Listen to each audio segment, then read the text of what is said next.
예언제이보. 오늘은 연예기획사와 조폭에 대해 이야기해보자. 김용호 기자가 권상우와 조폭에 대해 이야기를 했었고, 또 수산업자 성접대에 조폭 관련설도 솔솔 피어나오고 있다. 연예기획사와 조폭들은 뛸래야 뛸 수 없는 관계이다. 예전부터 이런 관계는 이어져 왔으며 아마도 조폭과 관련 없는 기획사는 거의 없다고 할 정도였지만, 지금은 그래도 상장된 회사들이 많아지면서 예전보다 많이 정리가 됐지만 지금도 연예기획사의 반 이상 조폭과 무관하다고 할 수 없을 것이다. SM은 여러가지로 독선적이고 초기 다른 기획사들의 질투반 괘씸반 왕따였지만 그런 면에서 한국 엔터테인먼트 시스템을 선진화시킨 회사로 나름 큰 공이 있는 건 인정해줄 수밖에 없다. 자, 여기서 한 가지 물어보자. 연기자, 배우 등의 기획사가 더 조폭과 관련이 있을까? 아님 가수 걸그룹들의 기획사가 더 조폭과 관련이 있을까? 흔히 생각하기에 접대니 뭐니 해서 연기자 배우 관련 회사들이 더 검은 세계와 관련이 있으리라 생각들 할 수 있는데 정반대이다. 예전부터 가수를 메인으로 하는 기획사들은 조폭과 뗄래야 뗄 수가 없는 밀접한 관계였다. 그 이유는 다음과 같은데, 가수는 예전부터 주 수입원이 행사, 공연, 무슨 나이트라 불리는 유흥업소 등등 2주 수입원이다. 근데 이런 행사 공연, 유흥업소는 예전부터 조폭들의 주업종이다. 쉽게 말해 중간 낙가마라고 해서 지방 순회 공연을 수십억으로 다 일괄매매해서 일명 도리친다고 한다. 크크. 지역 공연업자한테 되파는 것도 조폭이고, 유흥업소 역시 매주 2번씩 공연 100회 해서 회당 1000만원씩 20억 이렇게 돈을 내고 출연을 미리 사는 것도 조폭이다.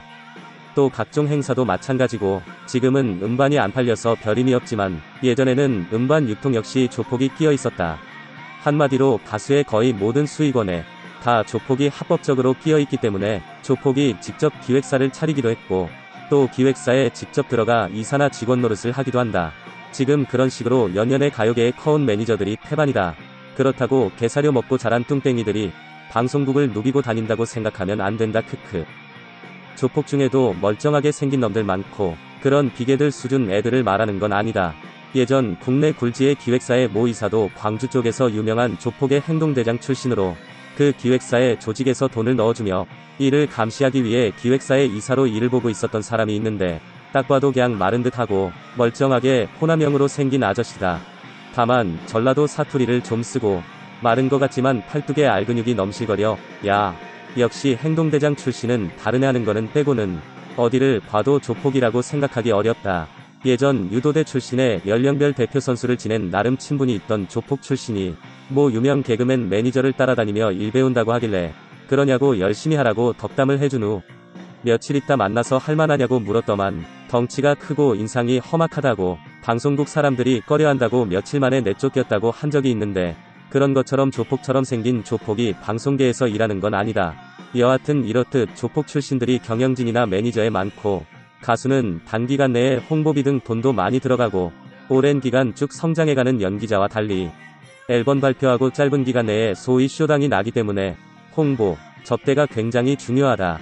그렇기 때문에 상대적으로 돈벌이나 홍보를 위한 접대나 부적절한 일이 많을 수밖에 없다. 내가 볼 때 포항 사건도 그런 큰 카테고리 안에 포함된 일이며 대략 꽤 구력이 되고, 예상과 달리 섹시 컨셉은 아닌 걸그룹 멤버 중 몇 명이 간 게 아닌가 하고 그냥 추측을 해본다. 크크크.